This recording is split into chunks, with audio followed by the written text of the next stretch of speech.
Success is nothing more than a few simple disciplines practised every day. यानी कि सफलता या सक्सेस कोई बहुत बड़ी चीज़ नहीं है।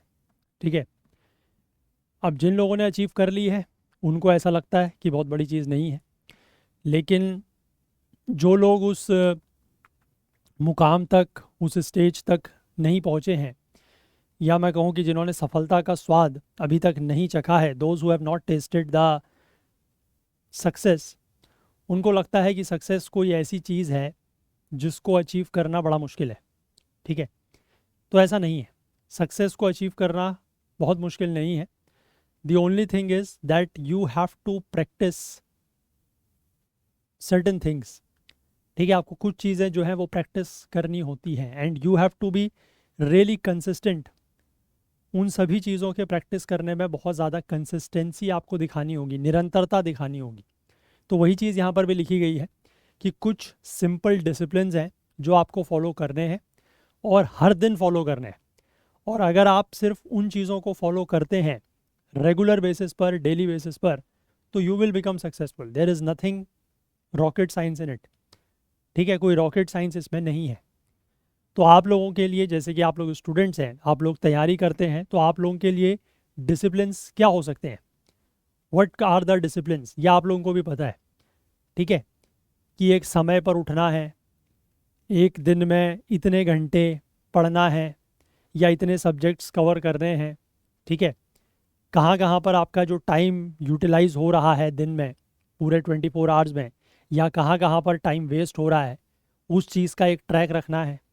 ठीक है, टाइम के यूटिलाइजेशन को बढ़ाना है, टाइम के वेस्टेज को कम करना है ना। और साथ ही साथ आप किस तरीके के लोगों के साथ बातचीत कर रहे हैं, किस तरीके के लोगों के साथ आप उठ बैठ रहे हैं, किस तरीके का आप खाना खा रहे हैं, बिकॉज ऑल दीज थिंग्स, ठीक है, ये सारी चीज़ें जो हैं वो एक डिसिप्लिन में आती हैं। जो आप फूड कंज्यूम करते हैं, से फॉर एग्जांपल जो आप फूड कंज्यूम करते हैं, जो चीज़ आप खाते हैं, वो आपकी बॉडी की जो फिज़िकल एट्रीब्यूट्स हैं, जो फिज़िकल आपकी बॉडी है, उसको इफ़ेक्ट करते हैं। अगर आप कुछ ऐसा खाना खाते हैं which is lighter to your body, ठीक है, कि खाना आपने खाया, उससे आपकी भूख भी मिट गई, but you are not feeling too heavy, तो आप फिर अच्छे से पढ़ाई वगैरह कर सकते हैं, पढ़ाई में आपका मन लगेगा। लेकिन आपने कोई ऐसी चीज़ खा दी जो बहुत ज़्यादा आपको हैवी फील करा रही है, आप पढ़ने बैठे, आपको पढ़ने में नींद आ रही है। ठीक है, ये इस तरीके की चीज़ें होंगी। फिर आप किस तरीके के लोगों के साथ उठते बैठते हैं, किस तरीके के लोगों के साथ आप मिलते जुलते हैं, बातचीत करते हैं, वो आपका जो माइंड है, ठीक है, जो आप लोगों की मेंटल स्टेटस है, वो उसको प्रभावित करता है। क्योंकि आप कुछ ऐसे लोगों के साथ उठते बैठते हैं जो नेगेटिव बातें करते हैं, ठीक है, या कुछ लोग ऐसे हो सकते हैं जो, मैं क्या कहूँ, कि ऐसे लोग हो सकते हैं जो आपको नीचा दिखाते हों। ऐसे होते हैं, बहुत सारे तरीके के लोग होते हैं। ठीक है, जो अपनी प्रशंसा करें और आपको कहें कि यार तुम्हें तो कुछ आता ही नहीं है, ये है वो है। ठीक है, ऐसे लोगों के साथ अगर आप बैठेंगे, उनके साथ बातचीत करेंगे, तो डेफिनेटली आपको क्या लगेगा, आपको एक इन्फीरियोरिटी कॉम्प्लेक्स आएगा। और वहीं अगर आप ऐसे लोगों के साथ उठते बैठते हैं जिनके साथ आपको एक कंपेनियनशिप मिलती है, मतलब जिनके साथ आपको लगता है कि हाँ यार, हम एक दूसरे को सपोर्ट कर रहे हैं, किसी भी मामले में हो सकती है, पढ़ाई के मामले में हो सकता है, या अदरवाइज भी हो सकता है, तो ऐसे लोगों के साथ उठेंगे बैठेंगे तो क्या है, आपका फ़ायदा रहेगा, या आपको एक अच्छा फील आएगा, है ना। तो ये सारे के सारे क्या है, these are all the disciplines. ठीक है, कि आपको किन लोगों के साथ उठना बैठना है, क्या खाना पीना है, किस समय सोना है, किस समय जागना है, दिन के कितने घंटे पढ़ना है, क्या क्या चीज़ें पढ़नी है, और आज का जो शेड्यूल है, एक रूटीन आपने बनाया है, उसको फॉलो करना है। ठीक है, कहाँ आना है, कहाँ नहीं जाना है, ये सारी चीज़ें जो हैं, these comes under the discipline. और अगर आप इन डिसिप्लिन्स को रेगुलरली एवरी डे, हर दिन फॉलो करते हैं, तो डेफिनेटली आप सक्सेसफुल होंगे, इसमें कोई शक नहीं है, there is no doubt in it. ठीक है, कि जो भी लोग, मैंने आपको ये शायद बहुत पहले भी बोली है, कि किसी भी फील्ड के, ठीक है, चाहे आप स्पोर्ट्स में ले लीजिए, चाहे आप फिल्म इंडस्ट्री में ले लीजिए, चाहे आप बिजनेस इंडस्ट्री में ले लीजिए, आप किसी भी इंडस्ट्री में ले लीजिए, जो भी लोग शीर्ष पे पहुँचे हैं, जो भी लोग टॉप में पहुँचे हैं, जो भी लोग अति सफल हुए हैं, they have only and only followed these disciplines. ठीक है, उन्होंने अपनी लाइफ को एक, मतलब जैसे होता ना, जैसे कुछ लोगों को लगता है कि यार इस तरीके की लाइफ जो है वो बड़ी बोरिंग है। ठीक है, तो आप ये ध्यान रखें कि जो सक्सेसफुल लोग हैं उनकी लाइफ, हाँ, वाकई में बोरिंग होती है। उनकी लाइफ में कोई एडवेंचर नहीं होता। ठीक है, जैसे आज के लोगों को क्या लगता है कि एडवेंचर का मतलब है कि आप जो कर रहे हैं जिस तरीके से कर रहे हैं, है ना, लाइफ का कोई सेट रूटीन नहीं है, जब जहाँ चाहे जा रहे हैं, जब जहाँ चाहे आ रहे हैं। हालांकि आप लोगों के ऊपर वो एप्लीकेबल नहीं होता है, बिकॉज यू आर स्टूडेंट्स, आप लोग पढ़ाई करते हैं, तैयारी करते हैं, बट इन जनरल मैं बता रहा हूँ। ठीक है, इन जनरल जो यूथ और युवाओं की स्थिति है हमारे देश में खासकर, वो यही है।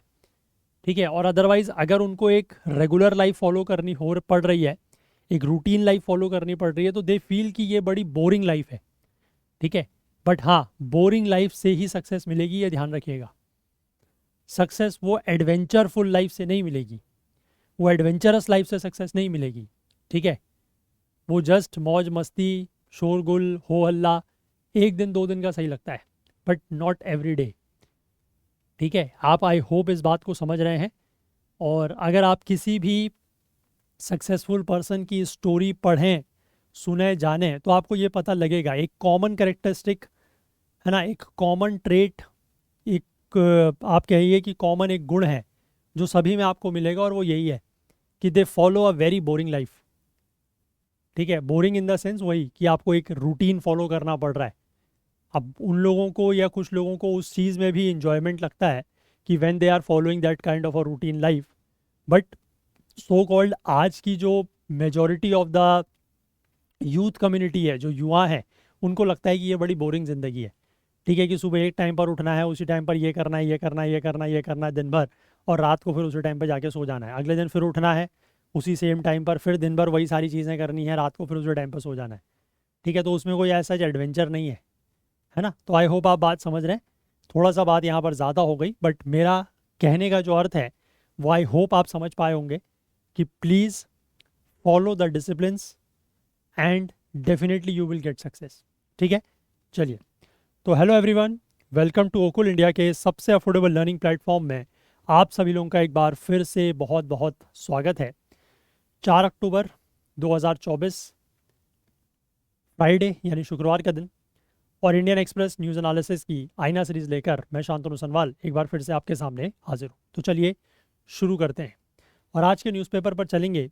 उससे पहले मैं आप लोगों को एक बार फिर से ये जो हमारी प्रीलिम्स 2025 की टेस्ट सीरीज़ हैं उनके बारे में बताऊंगा। ये टेस्ट सीरीज़ जो है वो स्टार्ट भी हो गई हैं, कल से इसमें टेस्ट पब्लिश होने शुरू हो गए हैं, और जिन लोगों ने एनरोल किया है उनमें से हो सकता है कि कुछ लोगों ने टेस्ट अटेम्प्ट भी किया हो। ठीक है, तो जनरल स्टडीज़ की अगर आप लेना चाहते हैं, मतलब ये ओवरऑल टेस्ट सीरीज़ है, इसको मैं ऑल इन वन कहता हूँ, क्योंकि इसमें जनरल स्टडीज़ भी है, करंट अफेयर्स भी है, और सी साइड भी है। टोटल आपको 91 टेस्ट मिलेंगे 5300 MCQs के साथ, और ये टेस्ट सीरीज जो है वो आपको अवेलेबल कराई जा रही है only at 849 rupees, only at 849 rupees. ठीक है, most affordable in the market मैं कह सकता हूँ। इसी तरीके से अगर आप सिर्फ जनरल स्टडीज़ और करंट अफेयर्स की लेना चाहते हैं तो दैट इज़ अवेलेबल एट 699। सिर्फ जनरल स्टडीज़ की लेना चाहते हैं तो 449 में आपको मिल जाती है। सिर्फ करंट अफेयर्स की लेना चाहते हैं जिसमें आपको 16 महीने का, जनवरी 2024 से लेकर अप्रैल 2025 तक का, यानी कि टोटल 16 महीने का, 16 मंथ्स का करंट अफेयर्स का कंटेंट मिलता है टेस्ट के रूप में। 32 टेस्ट हैं, 1600 MCQs हैं, ये आपको 299 में मिल जाता है। और वहीं अगर आप सी सेट की बात करते हैं तो 10 फुल लेंथ टेस्ट, 80 क्वेश्चंस पर टेस्ट, टोटल 800 MCQs, ये आपको मिल जाती है ओनली एट 249 रुपीज़। तो इनमें से जिस भी टेस्ट सीरीज़ के लिए आप लोग इंटरेस्टेड हैं, आप लोग एनरोल कर सकते हैं। सारे लिंक्स आपको हमारे ऐप और वेबसाइट में मिल जाएंगे। और अगर कोई भी डाउट, कोई क्वेरी आपको होती है किसी भी चीज़ को लेकर, किसी भी टेस्ट सीरीज़ को लेकर, या अदरवाइज़ किसी भी और कंटेंट को लेकर, तो यहाँ पर आपको एक नंबर दिख रहा है व्हाट्सएप का, 9150449990। इस नंबर पर आप लोग कॉन्टैक्ट कर लीजिएगा, तो आपको जो भी आपकी क्वेरी है, जो डाउट है, वो सॉल्व कर दिया जाएगा। ठीक है, आई होप बात क्लियर है। चलिए सॉरी, इसके बाद आगे बढ़ने से पहले मैं आप लोगों से एक बार फिर से रिक्वेस्ट करना चाहूँगा कि आप में से जो भी लोग इन सेशंस को यूट्यूब पर देखते हैं और आपको किसी ना किसी तरीके की कोई हेल्प या कोई मदद मिलती है, तो मेरी तरफ से रिक्वेस्ट है कि ज़्यादा से ज़्यादा लोग जो हैं वो आगे आएँ, इसमें कंट्रीब्यूट करने की कोशिश करें, सो दैट कि थोड़ा सा हमारी भी हेल्प होगी एंड डेफिनेटली इसका जो फ़ायदा है वो इनडायरेक्टली तौर पर आपको ही मिलेगा कि सेशंस जो हैं वो यूट्यूब पर लंबे समय तक इसी तरीके से चल पाएंगे। ठीक है ना, क्योंकि यूट्यूब पर अगर आप सेशंस देख रहे हैं तो वो वर्चुअली आपके लिए तो फ्री ऑफ कॉस्ट ही है, क्योंकि उसके लिए कोई आप एक्स्ट्रा पैसा तो नहीं पे कर रहे हैं, सिर्फ अपने इंटरनेट का रिचार्ज है, वो तो आप अदरवाइज़ भी कराएंगे, है ना। तो फ्री ऑफ कॉस्ट आपको पड़ रहा है, तो मैं चाहूँगा कि थोड़ा सा आप लोग कंट्रीब्यूट करने की कोशिश करें। ठीक है, मैं कोई बहुत बड़े अमाउंट की आपसे मांग नहीं कर रहा हूँ। द ओनली थिंग इज़ मैं चाहता हूँ कि ज़्यादा से ज़्यादा लोग, ज़्यादा से ज़्यादा स्टूडेंट्स जो इन चीज़ों को देखते हैं, है ना, यूट्यूब पर फॉलो करते हैं, उनको किसी भी तरीके की अगर हेल्प होती है तो प्लीज़ ट्राई टू कंट्रीब्यूट। ठीक है, चलिए अब हम लोग आज के न्यूज़पेपर पर चलेंगे और आज के जो आर्टिकल्स हैं उनके ऊपर हम नज़र डालते हैं। तो ये आज का न्यूज़पेपर है। अब आज के न्यूज़पेपर में फ्रंट पेज पर ऐसा कोई बहुत खास न्यूज़ तो नहीं है, लेकिन यहाँ पर एक न्यूज़ दी गई है कि ईडी जो है वो अपना गुरुग्राम का ऑफिस, मतलब as such not important for exam, but मैं जस्ट आपको इन्फॉर्मेशन के लिए बता रहा हूँ कि ईडी जो है, दैट इज़ इन्फोर्समेंट डायरेक्टरेट, प्रवर्तन निदेशालय, अपना जो गुरुग्राम का ऑफिस है वो एक ऐसे फार्म हाउस से चला रहा है जो उसने कभी जब्त किया था। ठीक है, जिसके ऊपर कभी कब्जा किया था, और पीएसयू बैंक ने इस चीज़ को जो है वो कोर्ट में चैलेंज किया है। ठीक है, कि मतलब कभी इन्होंने उसको, उस जगह को कब्जा किया था और उसके ऊपर आज कब्जा किया था, मतलब उसको जब्त किया था एक तरीके से आप कह सकते हैं, है ना। और आज उसके ऊपर जो है वो अपना ये गुरुग्राम का जो जोनल ऑफिस है वो चला रहे हैं। ठीक है, तो ये ईडी की हालत है। बाकी तो ईडी के बारे में आप बेहतर जानते हैं। ठीक है, इसके बाद यहाँ पर एक इंपॉर्टेंट आर्टिकल दिया हुआ है कि UK cedes Chagos island sovereignty to Mauritius. ठीक है, यूके ने जो चैगोस आइलैंड है उसकी सॉवरेनिटी छोड़ दी है, मॉरिशस को उसकी सॉवरेनिटी मिल गई है। लेकिन वहाँ का जो एक बड़ा ही इंपॉर्टेंट, ये चैगोस आइलैंड्स तो बेसिकली एक ग्रुप ऑफ आइलैंड्स है, चैगोस आर्किपेलागो। यहाँ पर एक बड़ा ही इंपॉर्टेंट आइलैंड है जो सबसे बड़ा आइलैंड भी है वहाँ का, दैट इज़ डियागो गार्सिया। वहाँ पर अपना मिलिट्री बेस अभी भी बना के रखा है। तो इसको लेकर हम लोग बात करेंगे, और इंडिया ने ये जो डील हुई है इसको, इसका स्वागत किया है, इसको काफ़ी मतलब अच्छा माना है। तो इसके बारे में हम लोग बात करेंगे, एक्सप्लेन पेज पर आर्टिकल है, पूरा डिटेल में थोड़ा सा इसको समझेंगे। इसके बाद बीच में यहाँ पर ऐसा कोई आर्टिकल नहीं है, एक छोटी सी न्यूज़ है वो भी मैं आपके साथ कवर करूँगा, और वो ये है, that is classical tag for Pali, Prakrit, Marathi, Bengali and Asami.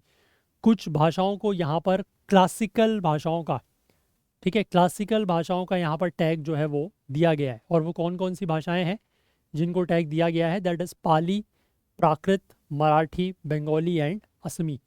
ठीक है, तो इसके बारे में हम लोग बात करेंगे, क्लासिकल लैंग्वेजेस वगैरह के बारे में। इसके बाद आगे बढ़ते हैं, तो यहाँ पर ऐसा कोई खास न्यूज़ नहीं है। मैं आपको एक न्यूज़ इकोनॉमी के पेज पर दिखाता हूँ, ऐसा जो उसमें भी कुछ कवर करने जैसा तो नहीं है। आपको याद होगा कि जब हम लोगों ने बजट डिस्कस किया था तो वहाँ पर एक स्कीम जो है गवर्नमेंट ने लॉन्च की थी, जिसमें यह कहा था कि अगले एक साल में जो टॉप 500 कंपनियां हैं वो 1 करोड़ युवाओं को, 1 करोड़ यूथ को क्या देगी, इंटर्नशिप देगी। तो उसी का यहाँ पर जो पोर्टल है वो तैयार हो गया है। पोर्टल बेसिकली है दैट इज़ www.pminternship.mca.gov.in। ठीक है, तो इसमें ये बताया गया है कि कुछ कंपनियां, टोटल 111 कंपनीज जो हैं वो यहाँ पर ऑनबोर्ड हुई हैं, और इन्होंने 1077 इंटर्नशिप पोजीशंस जो है वो 3 कंपनियों के द्वारा लिस्ट की गई हैं, जिसमें महिंद्रा एंड महिंद्रा, एलेम्बिक फार्मा और मैक्स लाइफ इंश्योरेंस। ठीक है, तो टोटल 111 कंपनीज ऑन बोर्ड हुई हैं। अब वो कितनी टोटल पोजीशंस निकालेंगे इंटर्नशिप की, वो देखने वाली बात रहेगी। और पोर्टल ये लॉन्च हो चुका है, लेकिन जो भी युवा, जो भी यूथ इस स्कीम में लॉन्च कर, मतलब इस स्कीम में शामिल होना चाहता है, तो उसके लिए यहाँ पर रजिस्ट्रेशन जो है वो 12 अक्टूबर से ओपन होंगे। ठीक है, तो आप में से भी कोई लोग अगर इस स्कीम से जुड़ना चाहते हैं या इंटर्नशिप करना चाहते हैं इस स्कीम के थ्रू, तो 12 अक्टूबर से आप लोगों के लिए ये इंटर्नशिप ओपन होगी, मतलब ये पोर्टल ओपन होगा, आप उसमें अप्लाई कर सकते हैं। ठीक है, लेकिन उसका क्राइटेरिया जो है वो दिया गया है कि आप में से कौन कौन लोग जो हैं वो इसमें अप्लाई कर सकते हैं, तो वो थोड़ा सा यहाँ पर आप देख लीजिएगा। जैसे यहाँ पर लिखा गया है कि ऐसे युवा जिनकी उम्र 21 से 24 साल हैं, ठीक है, 21 से 24 साल उम्र है, who are not fully employed full time, ठीक है, जिनकी कहीं पर फुल टाइम कोई जॉब नहीं है और जो फुल टाइम स्टडी नहीं कर रहे हैं वो अप्लाई इसमें कर सकते हैं। जिन्होंने हाई स्कूल, हायर सेकेंडरी मतलब 12th ये पास किया हुआ है, जिनके पास आईटीआई का सर्टिफिकेट है, जिनके पास डिप्लोमा इंस्टीट्यूट, पॉलिटेक्निक इंस्टीट्यूट से डिप्लोमा है, या फिर वो BA, BSc, BCom, BCA, BBA, B pharma किया हुआ है, ऐसे ग्रेजुएट्स हैं, वो एलिजिबल हैं, इस स्कीम के अंतर्गत अप्लाई कर सकते हैं। ठीक है, इसके बाद इसमें ये लिखा हुआ है कि जो रिजर्वेशन है वो उसी तरीके से होगा। ठीक है, जो मतलब एससी, एसटीज, ओबीसी और डिसेबल्ड के लिए जो रिजर्वेशन जिस तरीके से क्राइटेरिया होता है तो उसी तरीके से यहाँ पर भी रहेगा। इसके बाद यहाँ पर यह बताया गया है कि किसी भी व्यक्ति का अगर family members, if any of the family members of the candidate earned over 8 lakh income in financial year 23-24 और any other member is a permanent regular government employ then such candidate will not be eligible to apply for internship. ठीक है, यानी कि आपके किसी भी परिवार के व्यक्ति ने अगर पिछले साल 23-24 में कुल 8 लाख से ज़्यादा की इनकम अगर की है, या आपके परिवार में कोई भी परमानेंट या रेगुलर गवर्नमेंट एम्प्लॉय है, तो आप इस स्कीम में अप्लाई नहीं कर सकते हैं। ठीक है, इसके बाद ये भी लिखा गया है कि जो IIT, IIM, national law institutes, IISER, NIDs, triple ITs, ठीक है, जो इनसे जिन्होंने ग्रेजुएशन किया है वो अप्लाई नहीं कर सकते हैं। और जिन लोगों की qualification CA, CMA, CS, MBBS, BDS, MBA या कोई भी और मास्टर या हायर डिग्री है, वो भी जो है एलिजिबल नहीं होंगे। ठीक है, तो मैंने आपको यहाँ पर थोड़ा सा एक आइडिया दे दिया है कि कौन कौन लोग इसमें अप्लाई कर सकते हैं, कौन कौन नहीं कर सकते हैं। तो आप उसके अकॉर्डिंग अगर आप क्राइटेरिया में फिट होते हैं और आप इसमें चाहते हैं एनरोल होना, तो यू कैन डू इट। ठीक है, आई थिंक 5,000 रुपये की इसमें बात की गई है कि 5,000 रुपये महीना जो है वो दिया जाएगा। ठीक है, आई होप समझ गए बात। अगर आप चाहें तो इसमें अप्लाई कर सकते हैं अगर आप इंटरेस्टेड हो तो। ठीक है, मैंने आपको क्राइटेरिया यहाँ पर बता दिया और ये स्कीम जो है वो बजट के दौरान अनाउंस की गई थी, ये हमने वहाँ पर भी देखा था। ठीक है, इसके बाद वर्ल्ड की तो जो स्थिति है वो वेस्ट एशिया में तो बड़ी ख़राब है, ये आपको पता है। ठीक है, Israel calls for evacuation from south Lebanon, call skills 9 in central Beirut strike. ठीक है, वहाँ पर अब इसराइल की लड़ाई जो है वो उधर गाज़ा में तो चल ही रही थी, वो चल ही रही है अभी भी, बट अब ऊपर का जो नॉर्दर्न साइड है यानी कि जो लेबनान का हिस्सा है वहाँ पर भी लड़ाई शुरू हो गई है और ईरान जो है वो भी बम गिरा रहा है ना, वो भी मैंने आपको बताया था। इसके बाद एक्सप्लेन पेज पर हमें सिर्फ 2 आर्टिकल्स जो हैं वो कवर करने हैं। एक तो ये कि नॉर्थ बिहार जो है, जो उत्तरी बिहार है, वहाँ पर हर साल बाढ़ क्यों आती है। इस साल भी देखा गया कि वहाँ पर बहुत ज़्यादा बाढ़ आई है। आप में से कुछ लोग अगर उस रीजन को बिलोंग करते हैं तो आप लोगों ने खुद फेस किया होगा ये चीज़, तो इसके बारे में बात करेंगे। और एक आर्टिकल बेसिकली वही है कि चैगोस आइलैंड्स क्यों मैटर करते हैं और यूके ने क्यों डिएगो गार्सिया को अपने पास रखा है जो मॉरिशस के साथ डील की है उसके बाद। ठीक है, तो ये हमने इन 2 आर्टिकल्स को कवर करेंगे और एक वो क्लासिकल लैंग्वेज वाला है। और यहाँ पर एक आर्टिकल दिया गया है इंडिया और वेस्ट एशियन की क्राइसिस को लेकर, ये मैं आपके साथ शेयर करूँगा, इसको आप लोग पढ़िएगा। इस आर्टिकल में इंडिया के पर्सपेक्टिव से सिर्फ 2 ही मुख्य बातें लिखी गई हैं। एक तो ये कि हमारे जो संबंध हैं वो चाहे इजराइल हो चाहे ईरान हो, दोनों ही देशों के साथ काफ़ी बेहतर हैं और इजराइल हमारा एक बहुत ही प्रोमिनेंट डिफेंस पार्टनर है। ठीक है, हमें जो डिफेंस सप्लाईज होती हैं चाहे वो यूएस करे, रशिया करे, फ्रांस करे, उसके साथ साथ इजराइल भी करता है। तो इजराइल हमारा एक बहुत इंपॉर्टेंट डिफेंस पार्टनर है, तो ये बात यहाँ पर लिखी गई है। और दूसरी बात की गई है ईरान को लेकर कि ईरान से हमारा बहुत ज़्यादा क्या आता है, क्रूड ऑयल, कच्चा तेल। ठीक है, तो वो उस तरीके के संबंध हैं। और अगर यहाँ पर क्राइसिस बढ़ता है तो मैंने आपको ये शायद बात कल भी बताई थी कि एक तो वही इशू है कि जो ट्रेड रूट है वो रेड सी वाला है ना, रेड सी, सुएज कैनाल वाला, वो इफेक्ट होगा। तो उससे एक तो ट्रेड रूट लंबा हो जाएगा, अगर आपको यूरोप में कुछ सामान पहुंचाना है तो आपको फिर पूरा का पूरा इंडियन ओशन का, जो अफ्रीका का केप ऑफ गुड होप वाला रीजन है, वहाँ से पूरा क्रॉस करके फिर अटलांटिक ओशन से ऊपर आके फिर स्ट्रेट ऑफ जिब्राल्टर से अंदर एंटर लेना पड़ेगा मेडिटेरेनियन सी में, उसके बाद आप यूरोप को एक्सेस कर सकते हैं। ठीक है ना, यूरोप के जो देश हैं इटली, फ्रांस, जर्मनी, उनको एक्सेस करने के लिए। और दूसरा मैंने आपको ये बताया था कि ट्रेड, अगर इसमें ऑयल का जो ट्रेड है वो भी प्रभावित होगा तो ऑयल प्राइसेस जो हैं, एनर्जी प्राइसेस जो हैं वो भी दुनिया में बढ़ेंगे। और एनर्जी प्राइसेस अगर ग्लोबल मार्केट में बढ़ेंगे तो ऑब्वियस सी बात है कि फिर देश में पेट्रोल डीजल के दाम महंगे हो जाएंगे, गैस के दाम महंगे हो जाएंगे। ठीक है, तो ये इसके इम्पैक्ट हैं जो इस तरीके के वॉर के या इस तरीके के क्राइसिस के इम्पैक्ट हो सकते हैं। और आने वाले समय में ये इश्यूज एस्केलेट होगा, ऐसा लगता नहीं है कि इतनी जल्दी ये इशू शांत होगा। ठीक है, क्योंकि अब ये बड़े स्तर पर आ गया है। पहले तो सिर्फ गाज़ा में हो रहा था, लेकिन अब उधर लेबनान में जब से ये हुआ है, ठीक है, हिजबुल्ला, और हिजबुल्ला मैंने आपको बताया कि वो ईरान बैक्ड है, तो वहाँ से ईरान ने भी हमला करना शुरू कर दिया। इजराइल शांत बैठेगा नहीं, क्योंकि इजराइल मैंने आपको बताया मिलिट्रीली भी बहुत ज़्यादा पावरफुल है। ठीक है, तो ये पूरा का पूरा क्राइसिस जो है वो अब बढ़ेगा, और क्राइसिस बढ़ेगा तो इसका असर सिर्फ और सिर्फ ये जो वेस्ट एशिया या मिडिल ईस्ट जिसको कहा जाता है, सिर्फ यहीं पर नहीं बल्कि पूरे के पूरे दुनिया पर पड़ेगा। ठीक है ना। और इंडिया के पर्सपेक्टिव से मैंने आपको इसराइल और ईरान के जो पर्सपेक्टिव में चीज़ें हैं वो बता दी हैं, लेकिन इस आर्टिकल को एक बार आप लोग पढ़ लीजिएगा। ठीक है, आपको समझ में चीज़ें आ जाएंगी। चलिए, तो ये 3 आर्टिकल्स जो हैं इनके ऊपर हम फोकस करते हैं, तो एक एक करके इनको देखना शुरू करेंगे।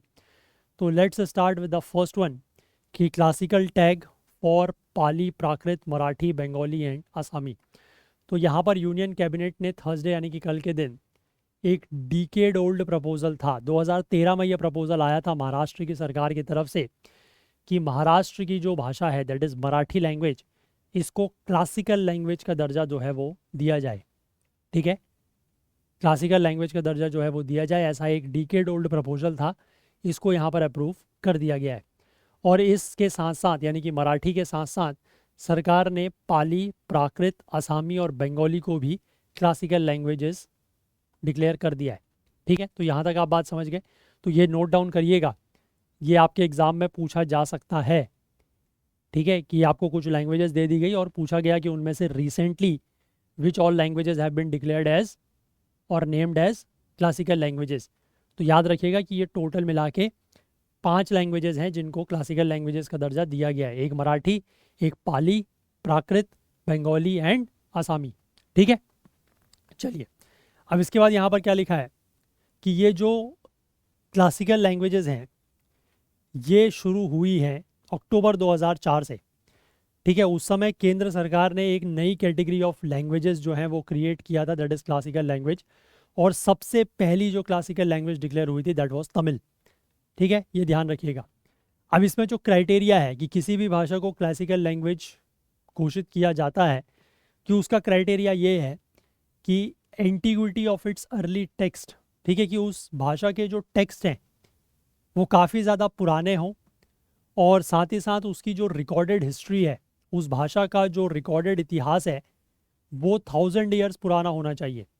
ठीक है, 1000 साल पुराना होना चाहिए, तब जाके उस भाषा को क्लासिकल लैंग्वेज का दर्जा दिया जाता है। अब पहली भाषा तो मैंने आपको बता दी जो डिक्लेयर हुई थी classical language, that was Tamil. इसके बाद सेकंड लैंग्वेज जो डिक्लेयर हुई थी classical language, that was Sanskrit 2005 में। ठीक है, इसके साथ साथ 2008 में तेलुगु और कन्नड़ डिक्लेयर हुई थी, और 2013 और 14 में मलयालम एंड उड़िया। तो कुल मिला के अभी तक कितनी लैंग्वेजेस थी classical languages? 1 was Tamil, second was Sanskrit, third was Telugu and Kannada, तो 4 हो गई। इसके बाद मलयालम और उड़िया, तो 5 और 6, 6 ये हो गई, और 5 अब और आ गई हैं। ठीक है, पाली, प्राकृत, आसामी, बंगाली और मराठी।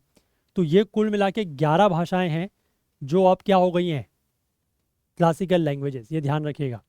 ठीक है, तो लिस्ट ऑफ लैंग्वेजेस आपको उठा के दी जा सकती है ना। और क्वेश्चन इसमें इस तरीके से भी बनाया जा सकता है, एक चीज़ का ध्यान रखिएगा कि ये सारी भाषाएं जो हैं they are also mentioned in what, मतलब पाली प्राकृत को छोड़ दीजिए, बट ये वाली भाषाएं किस में मेंशन है? शेड्यूल 8 में, है ना। तमिल, तेलुगु, संस्कृत, है ना, मलयालम, कन्नड़, उड़िया, ये सब तो मेंशन है। तो आपसे सवाल ऐसे भी पूछे जा सकते हैं कि कुछ आपको लैंग्वेजेस दे दी जाएं और पूछा जाए कि इनमें से कौन सी भाषाएं क्लासिकल लैंग्वेजेस हैं लेकिन शेड्यूल 8 में नहीं है, या कुछ ऐसी भाषाएं दे दी जाएं कि शेड्यूल 8 में हैं क्लासिकल लैंग्वेजेस नहीं है। ठीक है, या क्लासिकल लैंग्वेज, ये लैंग्वेजेस को लेकर एक क्वेश्चन लास्ट ईयर आया था। ठीक है, वो अमेंडमेंट के रूप में आया था आई थिंक, बट आया था। ठीक है, कि कौन से अमेंडमेंट से कौन सी भाषा को शेड्यूल 8 में ऐड किया गया है, कुछ ऐसा क्वेश्चन था आई थिंक, मतलब इसी साल 2024 के पेपर में। ठीक है, तो ये आप ध्यान रखेंगे टोटल 11 हैं। तमिल, संस्कृत, तेलुगु, कन्नड़, मलयालम, उड़िया और 5 अभी की पाली, प्राकृत, मराठी, बंगाली और असामी। ठीक है, टोटल 11 हैं। और कौन सी पहले थी कौन सी बाद में थी ये भी आप ध्यान रखना। ठीक है, क्लियर है। चलो, और इसको आप लोग साइंस एंड सॉरी इसमें आर्ट एंड कल्चर में, GS paper 1 art and culture में इसको आप लेंगे। चलो, इसके बाद अगले आर्टिकल की बात करते हैं कि बिहार में inescapable and inevitable why north Bihar sees floods every year. कहा जा रहा है कि नॉर्दर्न बिहार जो है, जो उत्तरी बिहार है, यहाँ पर हर साल इतनी बाढ़ क्यों आती है। और इसमें यह कहा गया है कि इनएस्केपेबल है, यानी कि इससे आप बच नहीं सकते। इनएस्केपेबल है ना, एस्केप नहीं कर सकते। और दूसरी चीज़ है इनएविटेबल, कि ऐसा होगा ही होगा, उससे भी नहीं बच सकते आप। वो ऐसी एक इवेंट है जो जिसको रोका नहीं जा सकता। अब ऐसा क्यों है देखो, तो यहाँ पर बताया जा रहा है कि नॉर्दर्न बिहार में जो अभी बाढ़ की स्थिति बनी हुई है, इससे लगभग 16 लाख के आसपास लोग जो हैं 17 जिलों में प्रभावित हुए हैं।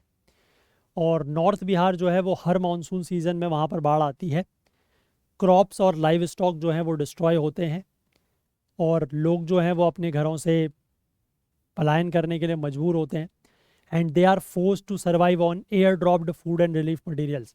और जो हवा से यानी कि हेलीकॉप्टर वगैरह के थ्रू जो सामान, खाने का सामान या जो राहत सामग्री दी जाती है, ये लोग उसके ऊपर सर्वाइव करने के लिए मजबूर हो जाते हैं। अब what makes north Bihar so prone to flooding each year. अब नॉर्थ बिहार को क्या चीज़ इतना ज़्यादा फ्लडिंग के लिए प्रोन बनाती है, तो इसके पीछे जो रीज़न है is extremely heavy rainfall and floods इन नेपाल। ठीक है, नेपाल में जो बाढ़ आती है और नेपाल में जो बहुत ज़्यादा बारिश होती है, जो बाढ़ आती है, वो इसके पीछे कारण है। और इस साल अगर हम बात करें तो नेपाल से जो बारिश, मतलब नेपाल से जो पानी छोड़ा गया है, वो लगभग 6.5 लाख क्यूसेक पानी है। ठीक है, जो वहाँ का बीरपुर बैराज है कोसी नदी के ऊपर, उसमें से इतना पानी छोड़ा गया है। और ये लगभग पिछले 6 दशकों में छोड़ा गया अब तक का सबसे ज़्यादा पानी है। तो इसकी वजह से यहाँ पर इतनी ज़्यादा बाढ़ आई है। In general the reason for the recurrent floods lie in the geography of north Bihar. ठीक है, ये तो मैंने आपको इस साल की स्थिति बताई। और बाकी जो हर साल बिहार में बाढ़ आती है, उसके पीछे रीज़न है कि नॉर्थ बिहार की जो जोग्राफी है वो। ठीक है, और साथ ही साथ attempts at finding a solution that has instead made the problem worse. और कुछ ऐसे प्रयास किए गए हैं कि सॉल्यूशन को ढूंढा जाए, कि समस्या का कुछ समाधान ढूंढा जाए, लेकिन उस समाधान को ढूंढने के उसके अटेम्प्ट में ये प्रॉब्लम जो है वो और ज़्यादा बढ़ गई है। ठीक है, अब इस रीजन की अगर हम ज्योग्राफी की बात करें,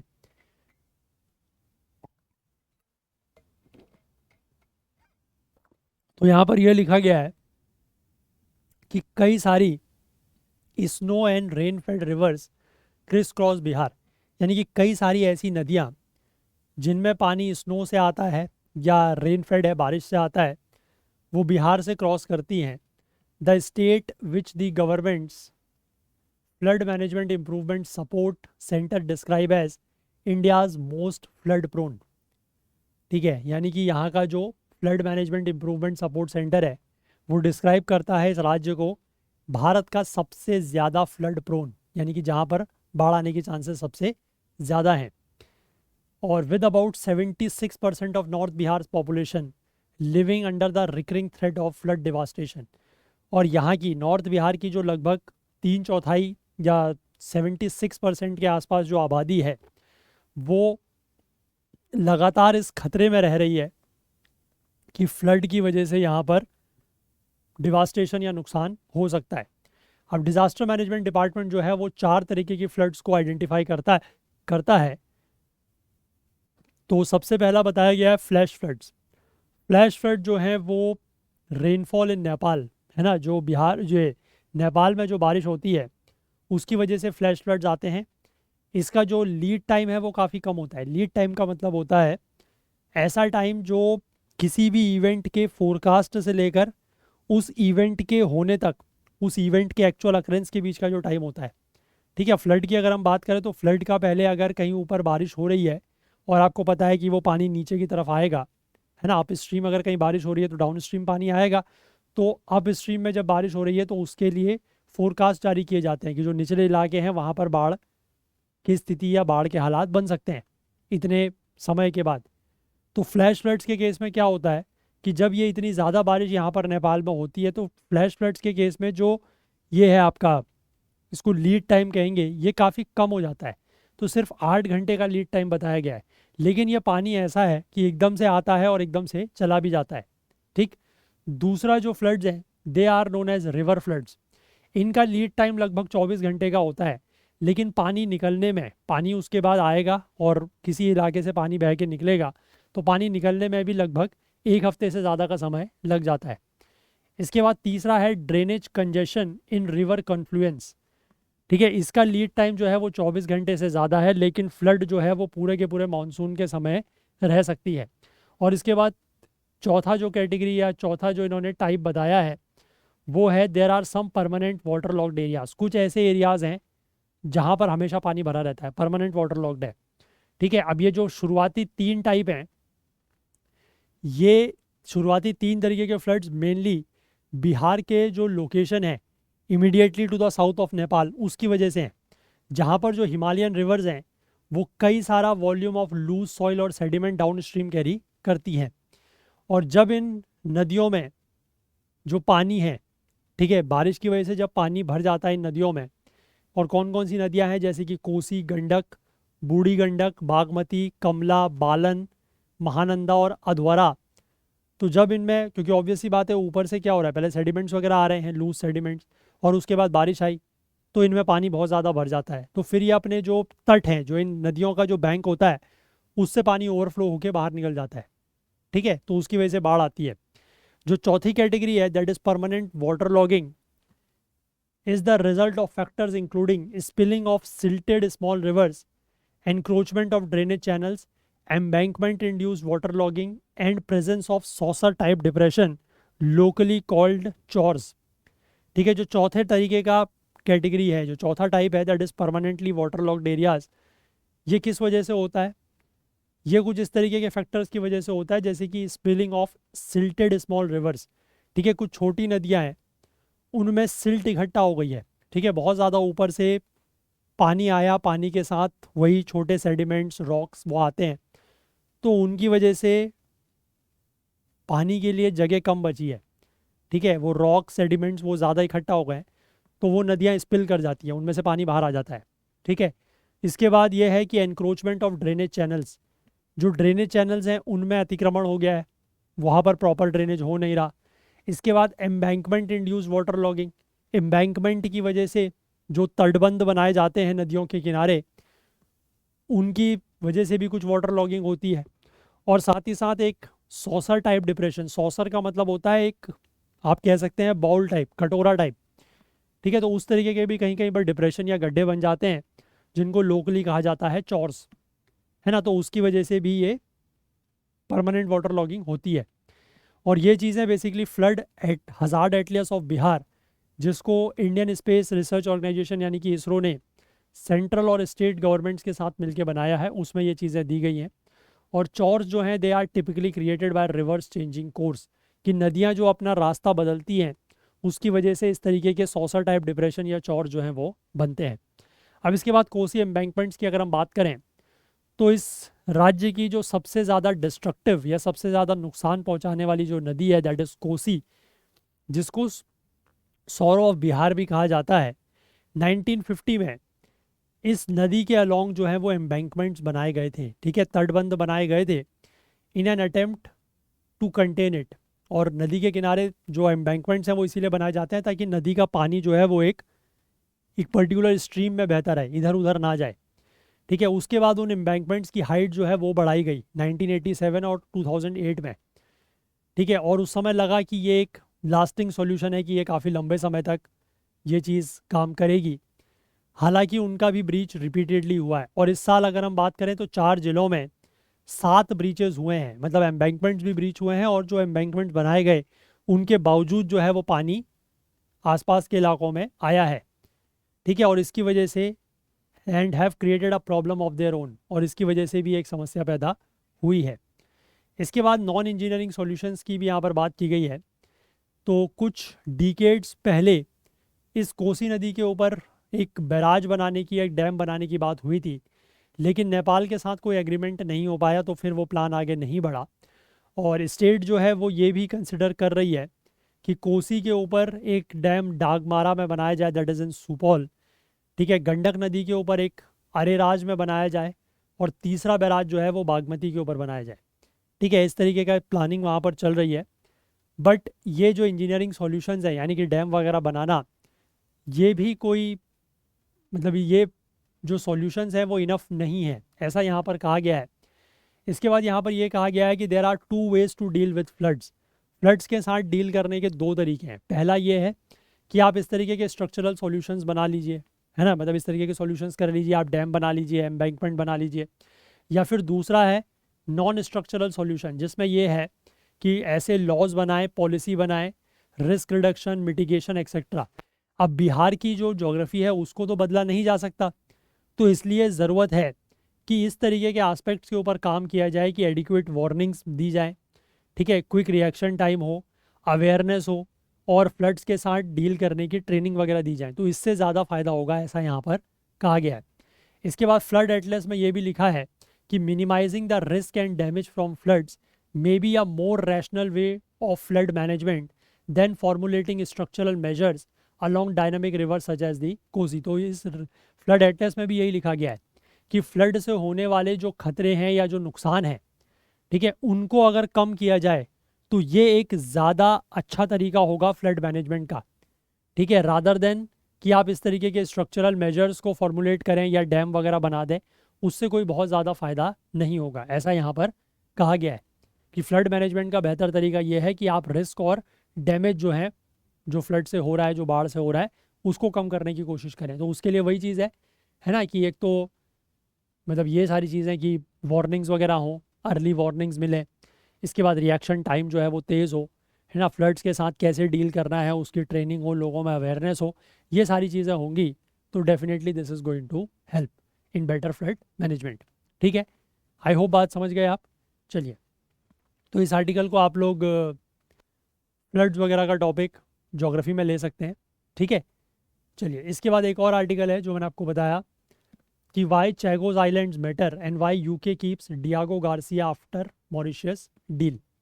ठीक है, तो एक काम करते हैं, पहले थोड़ा सा मैं आपको ये मैप में दिखा देता हूँ ये सारी चीज़ें कहाँ पर हैं। उसके बाद अगर हम लोग इस आर्टिकल को पढ़ेंगे तो थोड़ा सा लोकेशन वाइज हमें ज़्यादा आइडिया आएगा, है ना।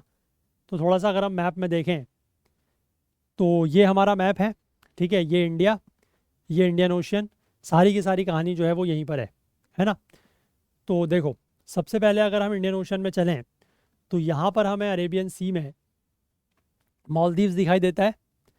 मालदीव्स के ही जस्ट नीचे अगर हम चलें तो यहाँ पर आपको दिखाई दे रहा है that is British Indian ocean territory. इसी के पास आपको दिखाई देगा ये जो ये पूरा का पूरा ग्रुप ऑफ आइलैंड है। ठीक है, ये वाला देखो यहाँ पर दिख रहा है चैगोज आर्किपेलागो लिखा हुआ, तो यही पूरे के पूरे में जो आइलैंड्स हैं वो सारे के सारे हैं चैगोज आर्किपेलागो। इसके बाद जो ये ब्रिटिश इंडियन ओशन टेरिटरी है, ये वही है जो मैंने आपको बताया, that is island of Diego Garcia. ठीक है, हालांकि यहाँ पर आपको नाम लिखा हुआ दिखाई देगा, है ना, देखो डियागो गार्सिया NSF और इस तरीके से, तो ये डियागो गार्सिया है। ठीक है, ये बात समझे, इसकी लोकेशन आपको समझ में आई। जस्ट आप अगर मैप में देखना चाहें, वैसे एटलस वगैरह में देखना मुश्किल है, ठीक है, हो सकता है कि इंडियन ओशन का अगर कहीं पर मैप हो तो मिल जाए, बट फिर भी बेटर है कि आप गूगल मैप में सर्च करें। तो आप जस्ट जो इंडियन ओशन में जैसे ही आपको मालदीव्स दिखता है, जस्ट आप मालदीव्स के साउथ में आ जाइएगा, ब्रिटिश इंडियन ओशन टेरिटरी, और वहीं पर आपको चैगोज आर्किपेलागो दिख जाएगा। ठीक है, इसके बाद अब इसमें एक देश का और जिक्र होगा क्योंकि डील हुई है किस देश के साथ, दैट इज़ मॉरिशियस के साथ। तो मॉरिशियस की अगर मैं जिक्र करूँ तो मॉरिशियस आपको यहाँ पर दिखाई देगा, दिस इज़ मॉरिशियस। ठीक है, रियूनियन आइलैंड के पास मॉरिशियस। और मॉरिशियस में भी आपको याद होगा कि इंडिया ने कुछ समय पहले एक एयर स्ट्रिप बनाई है। कहाँ पर, that is in the Agalega islands, जो कि मॉरिशस का ही पार्ट है। ठीक है, यहाँ पर वो आपको कहाँ पर मिलेगा, आप इसी मॉरिशस में थोड़ा सा अगर आप ऊपर को चलेंगे जूम करके तो यहाँ पर आपको वो दिख जाएगा। ठीक है, ये जो देखो, ये जो दो आइलैंड दिख रहे हैं ये वही हैं। ठीक है, south Agalega islands and this is Agalega new runway. ठीक है, ये वही रनवे है जिसको बनाने में इंडिया ने रोल प्ले किया है। आई होप समझ रहे हैं आप। तो ये आपका जो एगालेगा आइलैंड्स है ये मॉरिशस का पार्ट है, ये ध्यान रखना। ठीक है, क्लियर हो गई बात? तो सारी लोकेशन समझ में आ गई या कुछ और बचा है? ठीक है, इंडिया समझ में आ गया, मालदीव्स, मालदीव्स के नीचे ब्रिटिश इंडियन ओशन टेरिटरी। ठीक है, वहाँ पर डियागो गार्सिया, चैगोज आर्किपेलागो या चैगोज आइलैंड। यहाँ पर आपका माडागास्कर के जस्ट आप इधर की तरफ को देखेंगे ईस्टर्न साइड में, तो यहाँ पर आपको मॉरिशस दिखाई देगा, और मॉरिशस में ही जस्ट आप ऊपर आएंगे तो यहाँ पर आपको दिखाई देगा ये, दैट इज एगालेगा आइलैंड्स। ठीक है, क्लियर हो गया? लोकेशंस क्लियर हैं? चलो अब आर्टिकल पढ़ते हैं। अब आई थिंक आपको लोकेशन कम से कम ज़्यादा बेटर समझ में आएंगी। अब यहाँ पर क्या लिखा है कि यूके ने थर्सडे के दिन यानी कि कल के दिन ये कहा है कि it would cede sovereignty of the strategically important Chagos island to Mauritius. कि सुप्रीम कोर्ट जो है, सॉरी वो मैं एक आर्टिकल देख रहा था, सुप्रीम कोर्ट उसमें लिखा था, है ना, तो वही मेरे मुंह से निकल गया, सॉरी फॉर दैट। यूके ने थर्सडे के दिन ये कहा है कि वो सॉवरेनिटी अपनी सीड करेगा। सीड करने का मतलब है कि छोड़ेगा। ठीक है, किसकी सॉवरेनिटी छोड़ेगा? चैगोज आइलैंड की। और ये सॉवरेनिटी किसको मिल जाएगी? मॉरिशस को। यानी कि नाउ दिस चैगोज आर्किपेलागो, जिसके ऊपर आप कह सकते हैं कि ब्रिटिशर्स का रूल था, अब वो रूल किसके पास आ जाएगा? मॉरिशस के पास। ठीक है, तो ब्रिटिश के जो फॉरेन मिनिस्टर हैं दैट इज डेविड लेमी, इनका ये कहना है कि the deal settled the contested sovereignty of Britain's last overseas territory in Africa. ठीक है, ब्रिटेन की जो आखिरी ओवरसीज टेरिटरी थी अफ्रीका में, उसकी सॉवरेनिटी को लेकर जो कंटेस्ट था वो उस डील से सेटल हो गया है। और while securing the long term future of Diego Garcia military base, Diego Garcia military base का भी लॉन्ग टर्म फ्यूचर सिक्योर हो गया है। और ये एक ऐसा बेस है जिसको यूएस और यूके दोनों मिल के ऑपरेट करते हैं। ठीक है, तो इसके बारे में भी बात करेंगे। अब ये आर्किपेलागो मैंने आपको बताया कि चैगोज आर्किपेलागो जो है उसमें 58 आइलैंड्स है। ये रफली मालदीव्स आर्किपेलागो से 500 किलोमीटर साउथ में है। ये मैंने आपको दिखा दिया इंडियन ओशन में। और ये आइलैंड जो है वो लगभग 18th सेंचुरी तक, लेट 18th सेंचुरी तक अनहेबिटेड थे, मतलब यहाँ पर कोई रहता नहीं था। ठीक है, उसके बाद यहाँ पर जो फ्रेंच है वो अफ्रीका से और इंडिया से कुछ स्लेव लेबरर्स जो हैं वो यहाँ पर लेके आते हैं। ठीक है, इन्होंने जो कोकोनट प्लांटेशन यहाँ पर की थी उसके लिए, और तब से यहाँ पर हैबिटेशन शुरू हुआ है। और 1814 में फ्रांस ने ये आइलैंड जो है वो ब्रिटिश को दे दिए। मतलब पहले शुरुआत में जब हम बात करें कि यहाँ पर जब हैबिटेशन शुरू हुआ तो वो फ्रांस ने किया, उसके बाद 1814 में फ्रांस ने ये आइलैंड जो है वो ब्रिटिश को दे दिए, सीड कर दिए। इसके बाद 1965 में यूके ने ब्रिटिश इंडियन ओशन टेरिटरी बनाई, जिसका चैगोज आर्किपेलागो या चैगोज आइलैंड जो है वो सेंट्रल पार्ट था। ठीक है, इसके बाद Chagos was attached to Mauritius, that is another British colony in the Indian Ocean for administrative purpose. और चैगोज को जो है वो मॉरिशस के साथ अटैच किया गया था। ये भी एक ब्रिटिश कॉलोनी थी इंडियन ओशन में और एडमिनिस्ट्रेटिव पर्पस से इसके लिए। अब इसके बाद मॉरिशस जो है वो इंडिपेंडेंट हो जाता है 1968 में, लेकिन चैगोज जो है, जो चैगोज आइलैंड है वो अभी भी ब्रिटेन के पास ही रहता है। फिर यूके के गवर्नमेंट ने जो न्यूली इंडिपेंडेंट कंट्री थी यानी कि मॉरिशस, इसको 3 मिलियन पाउंड्स का ग्रांट दिया over the detachment of the Chagos archipelago, क्योंकि चैगोज आर्किपेलागो तो उससे अलग हो गया आप, क्योंकि मॉरिशस तो इंडिपेंडेंट हो गया। ठीक है, तो उनको जो है वो इतना मिलियन पाउंड्स का ग्रांट दिया गया। अब ये एक स्ट्रेटेजिक मिलिट्री बेस है। Behind Britain retaining sovereignty over the Chagos island was is strategic location. अब ब्रिटेन ने बेसिकली, क्योंकि पहले तो मैंने आपको बताया ना कि चैगोज आर्किपेलागो जो है वो अटैच किया गया था किसके साथ? मॉरिशस के साथ। तो जब मॉरिशस जो है वो इंडिपेंडेंट हुआ, इंडिपेंडेंस मिली उसको 1968 में, तो अगर ब्रिटेन चाहता तो चैगोज आर्किपेलागो को भी उस समय ही उसको दे सकता था। ठीक है, मतलब उसकी सॉवरेनिटी छोड़ सकता था, लेकिन उसने इसलिए नहीं छोड़ी क्योंकि ये अपनी स्ट्रेटेजिक लोकेशन की वजह से बहुत ज़्यादा इंपॉर्टेंट था। 1966 में ब्रिटेन ने एक एग्रीमेंट साइन किया यूएस अमेरिका के साथ, और उसके बाद जो ये ब्रिटिश इंडियन ओशन टेरिटरी है ये दोनों देशों की डिफेंस नीड्स के लिए अवेलेबल हो गई, यूके के और यूएस के लिए। अब यहाँ पर लैंड एक्वायर की गई 1967 में, और 4 साल के बाद the plantation on Diego Garcia that is largest in the archipelago was shut down. और 4 साल के बाद डियागो गार्सिया जो इस आर्किपेलागो या ग्रुप ऑफ आइलैंड का सबसे बड़ा आइलैंड है, वहाँ पर प्लांटेशन को बंद कर दिया गया।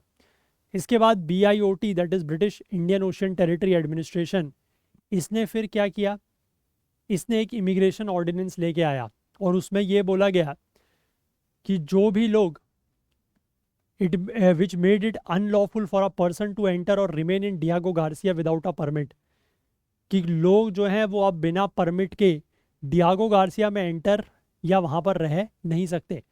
And enabled the removal of those who remained in the island, और जो लोग वहाँ पर रह रहे हैं उनको वहाँ से भगाने का इन्होंने प्लान कर लिया।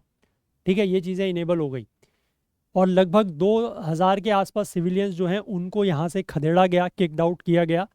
और ये एक ऐसा इशू था that was been the central to the dispute between UK and Mauritius, और यूके और मॉरिशस के बीच में जो डिस्प्यूट था ये उसका एक मुख्य मुद्दा था। इसके बाद डियागो गार्सिया का जो मिलिट्री बेस है वो फुल्ली ऑपरेशनल होता है 1986 में जाके। ठीक है, अब इसके बाद वेस्ट एशिया में जो ऑनगोइंग टेंशन्स अभी चल रहे हैं तो उसके लिए maintaining a presence in the Indian ocean remains critical for US interest. तो उसके लिए इंडियन ओशन में एक अपनी प्रेजेंस को बनाए रखना ये यूएस के लिए काफ़ी ज़्यादा क्रिटिकल है। और डियागो गार्सिया जो है वो अमेरिकन्स को एक आउटपोस्ट भी प्रोवाइड करता है कि वो मलक्का स्ट्रेट को भी वहाँ से मॉनिटर कर सकता है। ठीक है, मलक्का स्ट्रेट बेसिकली एक ऐसा चोक पॉइंट है वर्ल्ड ट्रेड के लिए that is specially vital to China. ठीक है, अच्छा ये मलक्का स्ट्रेट भी अगर मैं आपको दिखाऊं, क्योंकि इसका भी यहाँ पर जिक्र हुआ है, तो let's have a look at this as well. ये मलक्का स्ट्रेट आपको यहाँ पर मिलेगा, मैं आपको दिखाता हूँ।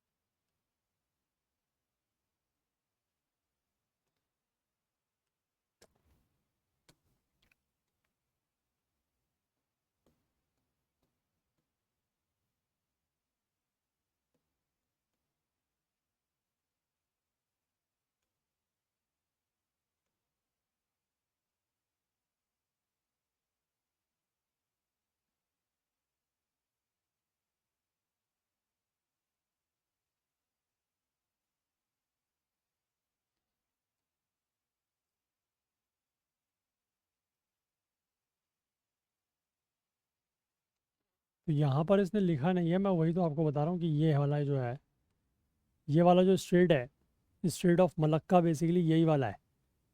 ठीक है, जो यहाँ का स्ट्रेट है ये वाला, this is straight of Malacca. ठीक है, तो ये बेसिकली एक बड़ा ही इंपॉर्टेंट पॉइंट है, क्योंकि चाइना के लिए जो साउथ चाइना सी से अगर वो इधर की तरफ को आता है तो उसके लिए इस एरिया को एक्सेस करना, मतलब जो पूरा इंडियन ओशन है उसको एक्सेस करने के लिए ये बहुत ज़्यादा इंपॉर्टेंट है। ठीक है, समझ गए बात। चलो इसके बाद आगे, तो ऐसे इस रीजन के ऊपर भी वो यहाँ से अमेरिका जो है वो नज़र रख सकता है। इसके बाद आगे लिखा है कि यहाँ पर जो ट्रीटी हुई थी उसकी सिग्निफिकेंस की बात करेंगे। तो Mauritius has long claimed that the UK illegally occupies Chagos and has raise the matter many times in international fora. तो मॉरिशस ने ये चीज़ बहुत लंबे समय से क्लेम की है कि चैगोस आइलैंड्स के ऊपर यूके ने जो ऑक्यूपेशन किया हुआ है, जो यूके ने इसको ऑक्यूपाई किया हुआ है वो इलीगल है।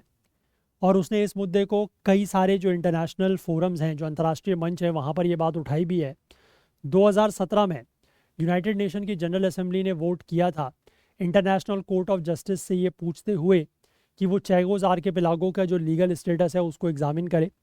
2 साल के बाद यूएनजीए ने फिर से अडॉप्ट किया एक रेजोल्यूशन जिसमें आईसीजे का जो एडवाइजरी ओपिनियन था, जिसमें यह कहा गया कि यूनाइटेड किंगडम बिना किसी शर्त के अपने कॉलोनियल एडमिनिस्ट्रेशन को इस एरिया से 6 महीने के अंदर अंदर खाली करे, लेकिन ऐसा उसने किया नहीं।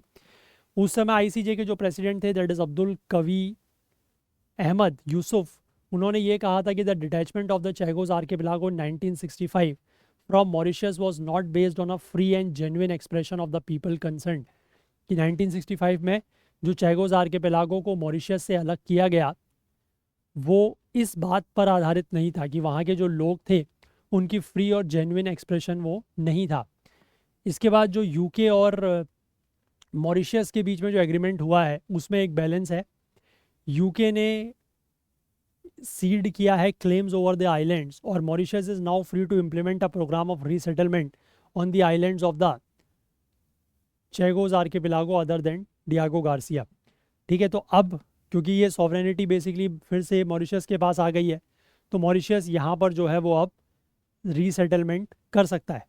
ठीक है, यहाँ पर लोगों को वो अपने बसा सकता है, लेकिन डियागो गार्सिया में नहीं, क्योंकि डियागो गार्सिया अभी भी यूके के पास ही है। The UK has also promise to create a new trust fund for the benefit of Chagossians. तो यूके ने ये भी वादा किया है कि वो एक नया ट्रस्ट फंड बनाएगा जो चेगोसियंस हैं, जो मतलब वहाँ पर लोग रहते हैं, उनके भले के लिए, उनके बेनिफिट के लिए। However the agreement allows the Diego Garcia base to remain operational for an initial period of 99 years and UK will continue to exercise sovereign rights over the island. इस एग्रीमेंट में ये भी कहा गया है कि डियागो गार्सिया का जो बेस है वो कम से कम अगले 99 साल के लिए तो ऑपरेशनल रहेगा, और मतलब एक तरीके से वो लीज पर हो गया, और यूके जो है वो उसके सॉवरन राइट्स इस आइलैंड के ऊपर रहेंगे। ठीक है, पूरे के पूरे चैगोस आइलैंड्स के ऊपर नहीं, लेकिन जो डियागो गार्सिया आइलैंड है उसके ऊपर, डियागो गार्सिया आइलैंड के ऊपर अभी भी अधिकार किसका रहेगा? यूके का। अब उसके बाद, as a nation formerly colonised by Britain, India has maintained its steadfast support to Mauritius claims over the Chagos island. क्योंकि भारत भी ब्रिटेन की एक कॉलोनी रह चुका है, तो भारत ने भी मॉरिशियस का सपोर्ट किया था। ठीक है, चैगोस आइलैंड के ऊपर जो क्लेम मॉरिशस का था उसको लेकर। इसके बाद भारत ने मॉरिशस के सपोर्ट में यूनाइटेड नेशन जनरल असेंबली में 2019 में वोट किया था, और रीसेंट ईयर्स में, हाल ही के सालों में, India has attempted to deepen its ties with Mauritius amidst China's ever increasing assertiveness in the Indian ocean.